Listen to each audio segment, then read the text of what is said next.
So here's some advice on how to study for the top 300 if you haven't studied for the top 300 at all in your life. So first of all, I'm a P4 student. I've had to study for the top 300 for like 4 years now. Anyways, the problem is when you're initially going to begin as a P1 to study all these drugs, they all look like wizard spells. So you can't really figure out what is supposed to be what. It's like learning a foreign language and trying to associate other words that are in that foreign language to each other. So it's just not going to work.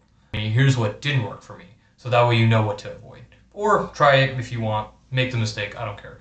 But the first thing I did was I tried Anki. So it's literal torture if you're going to look at a flashcard and you don't know what it is, and then you flip it over and you try to learn a term and you don't know what it is. And you can't make those associations and it doesn't make any sense. And you're just going one by one and you have 300 of these cards. Probably more because you're trying to learn more information about other than just a brand generic name. But it's literal torture and you can do this if you want. But you're just going to keep hitting your head against the wall because it makes no sense. Second thing, going one by one trying to learn them. And so usually what people do, and this is what I did in the beginning, is you take the flashcard, you'll see that there's different things that you have to learn about this drug, but again, you don't even know the drug name. So all of this is like attaching gibberish to a bunch of other gibberish, and you're trying to make sure the gibberish is grouped up right. And it doesn't work because once you learn one drug, you go to the next one, then you go to the next one. By the time you're on third, you already forgot what the first one was. So that didn't work for me either. And plus it was way too slow and I forgot half of what I learned. The second thing, or the third thing I tried, was to build schema by pre-studying. Pre-studying is this idea that you're trying to develop a schema before you get into the actual learning, so that way you can snowball the learning effect and just build on what you already know.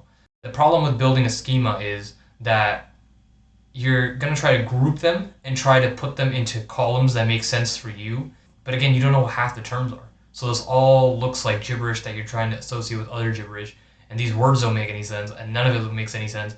And yeah, you might notice some commonalities, but there's no logic to half of it, and so you won't remember half of it. So now that I told you what didn't work for me, here's what did.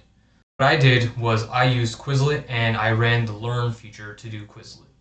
But specifically, I began with brand and generics. And so with the Learn feature, you get this multiple choice options where you can choose between different options and try to pick the right one. It's a little bit easier.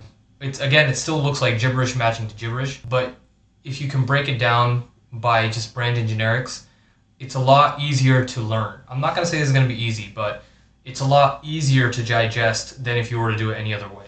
So what I would do is I would go into the different drugs that you need to learn, what you need to learn about them. So most of the time it's going to be drug class, it's going to be box warnings, it's going to be brand versus generics, and I would break them down by those different columns and then run Quizlets on them.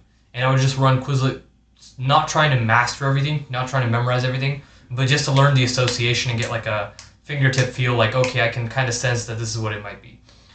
And what that will do is that'll slowly help you get through the hard part, which is just trying to familiarize yourself with the names.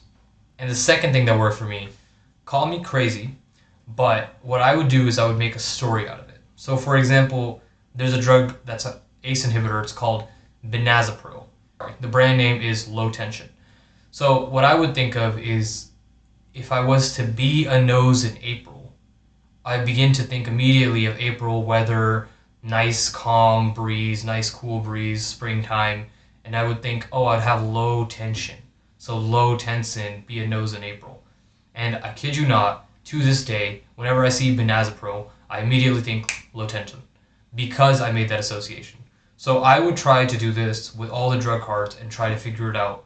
Again, it's not going to be easy, but it will be easier this way. Another thing is just building your pattern recognition. So for example, going back to our example, Benazepril, prils tend to be ACE inhibitors. And so if you can remember that, sometimes you might just get a drug that is a pril and you'll just know immediately, okay, ACE inhibitor, blah, blah, blah, blah, and figure things out that way. But what a lot of people like to do is they try to shortcut things and just Google drug suffixes with whatever they're associated with. That could work, but again, you're just going to be hit with another list that makes even less sense.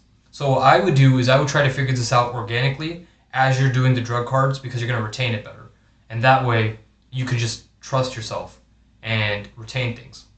And I would have conversations with your classmates about what types of drug classes to drug suffixes that you guys are noticing, what type of tricks you guys are using to memorize it, only because that helps you guys bounce ideas off of each other and it helps you stick things more. And while you're doing all of this, you're still going to run your Quizlet because your Quizlet is going to be your king and your cornerstone to remembering the stuff. And again, you're not trying to memorize. Don't try to memorize. Just try to associate things and get them down in the beginning. My biggest piece of advice for learning this stuff is to just build your intuition and trust your intuition. And once you can trust your intuition, you're set. Because a lot of these drugs, even though they do look like gibberish, you'll begin to understand the gibberish and build an intuition on it. And once you can do that, you're good to go.